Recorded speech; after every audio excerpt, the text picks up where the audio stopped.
Olá, gente leitora! Aproveita aqui esse nosso encontro textual para discutirmos sobre a questão da importância de diversas línguas faladas ao redor do mundo.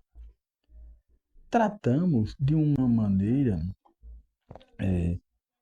que possamos questionar a preponderância. Por que uma língua tem preponderância mais, digamos assim, influência do que outras, né?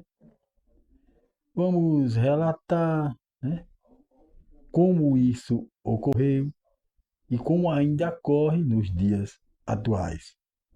Ouçamos e reflitamos atentamente para que possamos tirar as nossas conclusões. Desde já sou grato a vocês.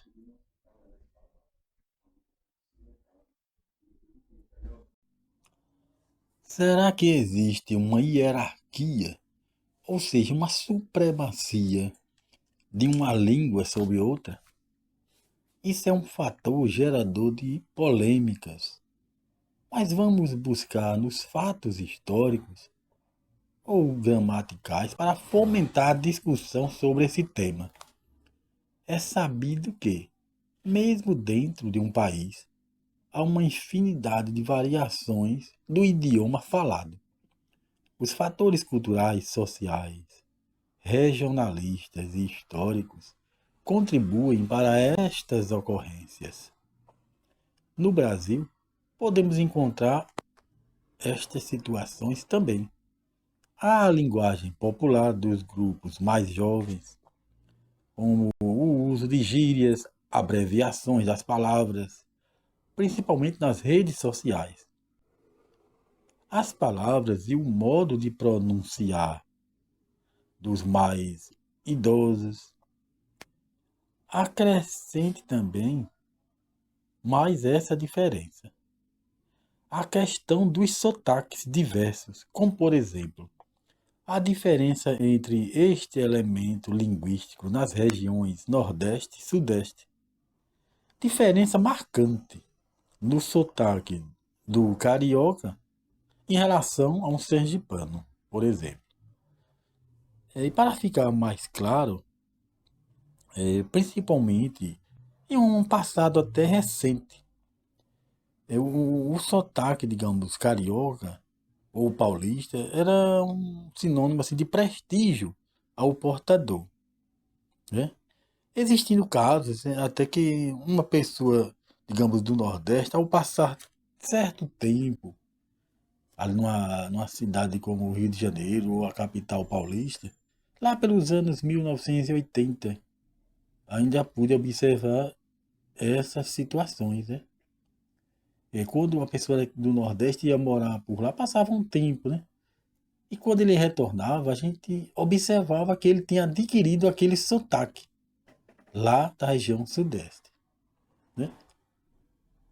Não seria isso, para se analisar, uma forma de demonstrar um poder linguístico que havia, digamos, até um certo lado, digamos, preconceituoso em relação a um sotaque de ser menos expressivo do que outro? Não tenha também o fator econômico daquela região, né? Sul, ou digamos, a sudeste, pelo fator econômico, também a sua língua, o seu sotaque ser mais privilegiado? Então questões a se analisar. Não esqueçamos também de outro elemento preponderante, né? A norma culta da língua. Eu já até falei sobre um outro vídeo sobre esta situação. Durante muito tempo, ela foi um fator de exclusão para grande parte do povo brasileiro, porque ela era um privilégio das elites. O povo, de acordo com o pensamento, né? Um pensamento mais agora vigente, atualizado, mudou um pouco esse preconceito, né, de falar errado como existia no passado. Então, mas encontramos aí uma superioridade linguística, ou seja, a norma culta é como se ela, embora tenha mudado, né, o pensamento, mas ela tem esse ar de superioridade para alguém que falava, conseguia falar dentro dos padrões da norma culta em relação a quem não falava.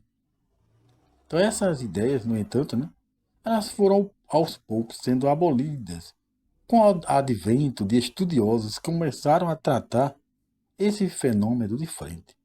Ou seja, o processo comunicativo, de acordo com eles, se reveste de diversas formas. Essas formas estão aliadas a fatores que fazem parte do dia a dia da sociedade. Seus valores, sua história, enfim, sua vida como um todo. Né? O processo comunicativo ele é recheado da cultura, dos, né, fatores sociais, históricos e tudo mais.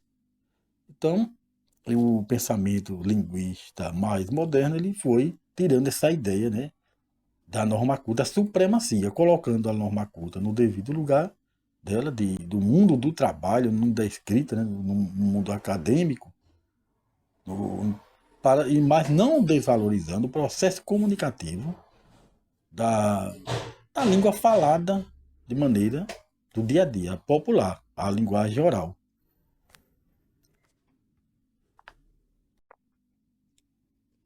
Para entendermos os próximos passos da nossa pesquisa, vamos comentar um pouco sobre essa língua, a qual é, na atualidade, declarada como extinta, morta, uma palavra até pesada. Certamente, isso tem digamos, uma verdade exagerada, visto que, embora ela não seja falada como língua oficial, né, de nenhuma nação, e até mesmo como não oficial, ela é parte integrante, ou seja, ela está intimamente ligada pelo processo histórico das novas línguas, das línguas derivadas, as quais são faladas em diversas partes do mundo. Essa língua, né, o latim, é muito antiga.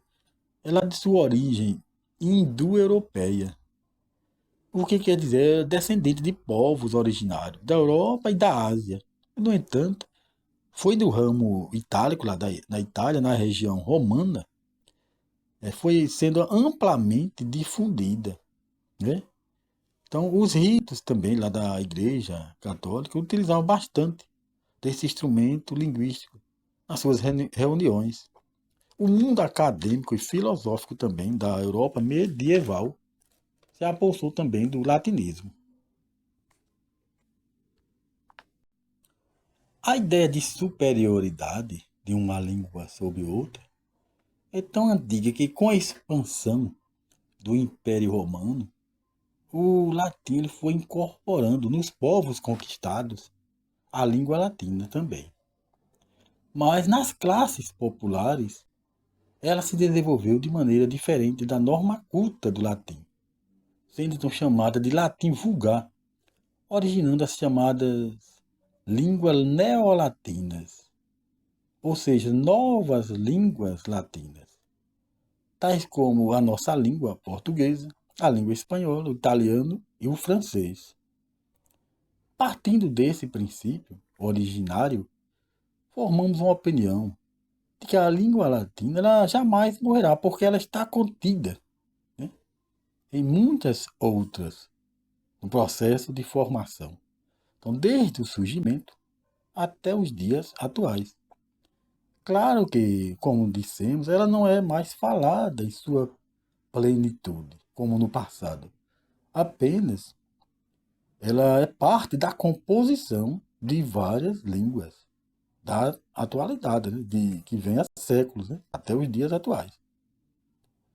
Outro princípio fundamental para não perdermos o latim de vista é o nosso alfabeto, o qual é originário dessa língua também, acompanhando, né, na formação de diversas línguas neolatinas. É só observar, né, que em grande parte, né, do mundo utiliza o mesmo alfabeto que temos na língua portuguesa. Claro que tem a pronúncia, né, diferente, a maneira que, de significados, mas estamos falando das letras, né? O formato, o mesmo alfabeto que usamos na língua portuguesa e temos lá na língua italiana, né? Até na língua inglesa, porque ela tem também influência do latinismo, né? Na língua inglesa também. Então, diferenciando, como eu disse, pela pronúncia, ou seja, a fonologia, né? Também é um traço diferencial. Embora seja o mesmo alfabeto para várias línguas, mas a fonologia, né? A maneira de pronunciar é um traço diferencial. Se no passado a língua latina foi o fator predominante do resultado da expansão do Império Romano, atualmente, também vindo dos tempos dos grandes impérios espanhol, português e inglês, o domínio linguístico se acentua com a expansão territorial do reino português, além das imposições econômicas e culturais, a difusão da língua portuguesa nos povos dominados em regiões do continente africano, como em Moçambique, né? Estamos também na parte sul do continente americano, a América do Sul, como no caso brasileiro, e até mesmo na Ásia, como em Macau, que é um pequeno território lá da China, que também foi uma, digamos, a colônia, né, de Portugal, e lá eles falam também a língua portuguesa. Então era o poderio econômico, militar de Portugal naquela época, anexando espaços no mundo e se consolidando como potência, né, do seu tempo.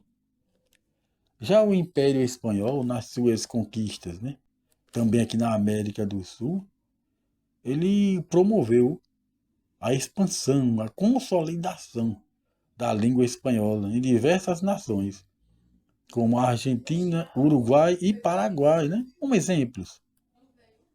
Então, a língua francesa também foi propagada nas colônias pertencentes à França, como Guiné, Senegal e Argélia. Finalmente, temos a língua inglesa, que foi difundida nas colônias britânicas, na América, como nos Estados Unidos, na África, como no continente africano, como na África do Sul e Quênia. E na Ásia, como por exemplo a Índia. A Índia também foi, lá teve um certo tempo, né, que foi uma colônia britânica. Então eles também lá falam a língua inglesa, além de outra língua própria que eles também utilizam. Então é importante ressaltar que esses países, embora tivessem adotado a língua pela força dominante de seus colonizadores, alguns dialetos e outras línguas locais permaneceram. Então, é uma pequena diferença. Como digamos assim, o caso brasileiro. A língua original do Brasil, lá dos chamados índios, praticamente ela desapareceu. A língua portuguesa, né? Mesmo nas populações indígenas, há relatos que há algumas tribos isoladas que ainda possuem alguns dialetos. Mas é um caso bem raríssimo, porque não é nem considerada mais uma língua oficial, a língua dos índios, né? E a língua portuguesa, ela praticamente dominou todo o território nacional. Então, tem essa diferença.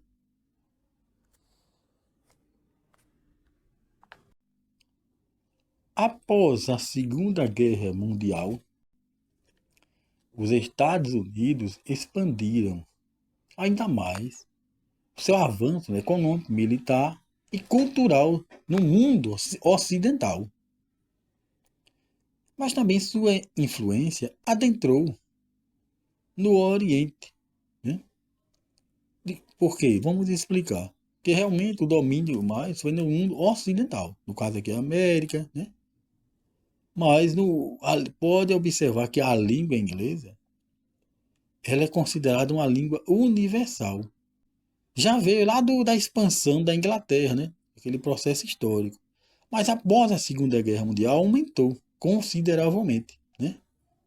Com o alcance, né? O poder mundial dos Estados Unidos. Com isso, a língua inglesa, né? Como já falamos, é considerada uma língua de alcance mundial, língua universal.